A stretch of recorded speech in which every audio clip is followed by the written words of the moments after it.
Sou peregrino aqui, em terra estranha estou, no reino. Bem-vindo ao podcast Estrangeiros e Peregrinos. A mensagem de hoje será apresentada por Dennis Allen.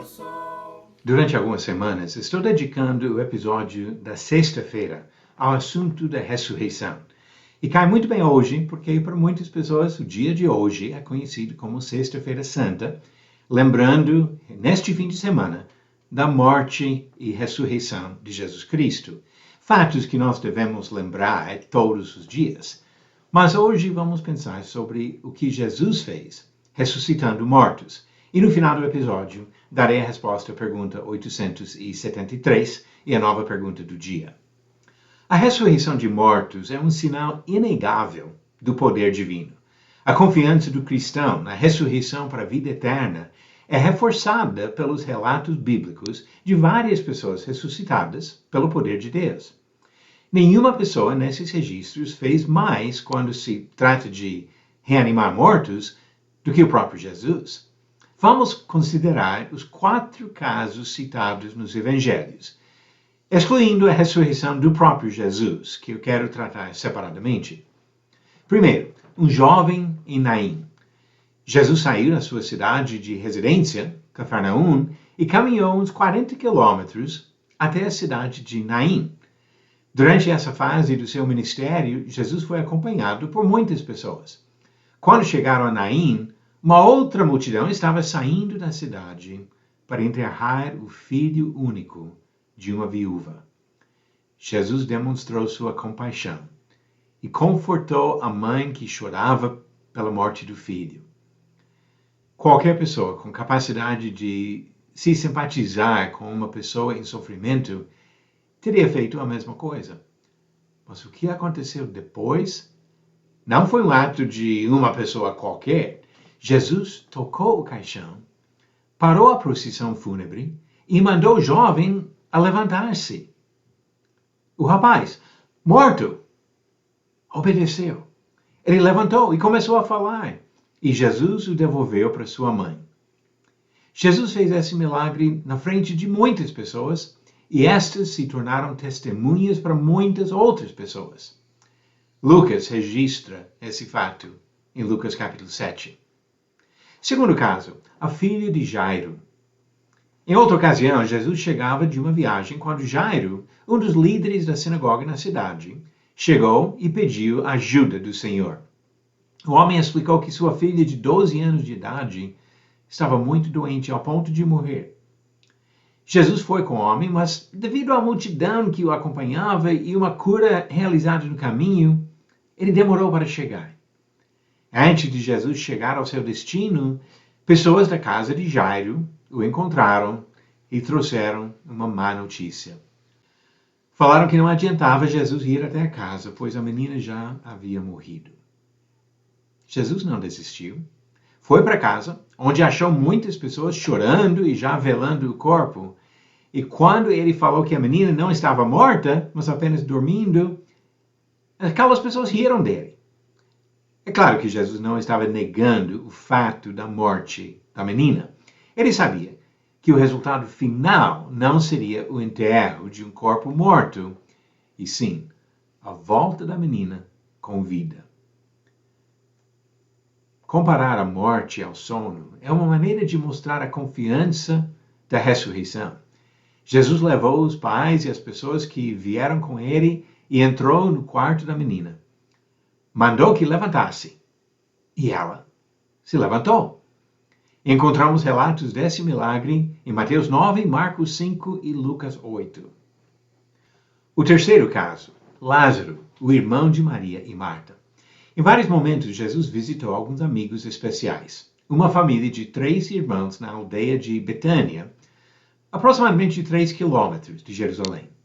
Ele estava do outro lado do Rio Jordão quando recebeu a notícia de que Lázaro estava muito doente.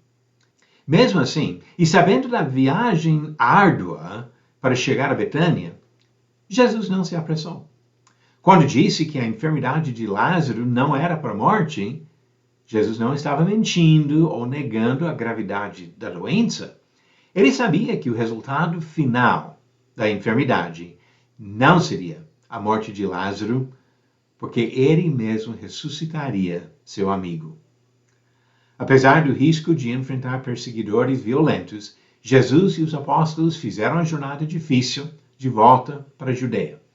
Quando chegaram a Betânia, Lázaro já estava morto há 4 dias. Esse fato distingue o caso de Lázaro de todos os outros que aconteceram antes disso, tanto no Antigo como no Novo Testamento. Nos casos anteriores, as pessoas foram ressuscitadas logo depois de morrerem. Mas Lázaro faleceu 4 dias antes de Jesus chegar. Mesmo assim, quando Jesus chamou seu amigo, Lázaro saiu do túmulo. Encontramos o registro deste milagre em João capítulo 11. E o quarto caso são santos ressuscitados depois da morte de Jesus. A morte e a ressurreição de Jesus são fatos centrais do Evangelho, como Paulo defende em 1 Coríntios capítulo 15. O efeito salvador da vitória de Jesus foi ilustrado por um fato único, registrado em Mateus capítulo 27, versículos 52 e 53. Diz que depois da morte de Jesus, muitos fiéis foram ressuscitados. Quando Jesus ressuscitou, muitos outros também ressuscitaram. Olhando para esses casos de ressurreição, Jesus agindo assim, lembramos que Deus dá vida. Somente Deus é capaz de ressuscitar um morto. Em alguns casos, ele fez isso por meio de servos humanos, mas a pessoa principal capaz de dar vida é aquele que diz: eu sou o caminho e a verdade e a vida. Jesus Cristo. Agora vamos à pergunta 873. Verdadeiro ou falso? Paulo afirma que, se Cristo não ressuscitou, a fé dos cristãos ainda é útil para a moralidade social. Essa afirmação é falsa. O que Paulo disse em 1 Coríntios 15 é que se Cristo não ressuscitou, é vã a fé que vocês têm. E vocês ainda permanecem nos seus pecados. Se a nossa esperança em Cristo se limita apenas a esta vida, somos as pessoas mais infelizes deste mundo. Jesus não veio só para ajudar com algumas situações ou problemas sociais. Ele veio para nos salvar dos nossos pecados. Afirmação falsa. E a pergunta 874. De acordo com Marcos capítulo 16, a quem Jesus apareceu primeiro, após ressuscitar? Alternativas. A. Aos 12 apóstolos reunidos. B. A Maria Madalena. C. A Maria, sua mãe. Ou D. Aos 2 discípulos no caminho de Emaús. A resposta no final do próximo episódio de Estrangeiros e Peregrinos. É Deus que dá vida e Deus que tem ressuscitado mortos várias vezes. Já temos visto 3 casos do Antigo Testamento, mais 4 do ministério e morte de Jesus, e vamos ver ainda mais.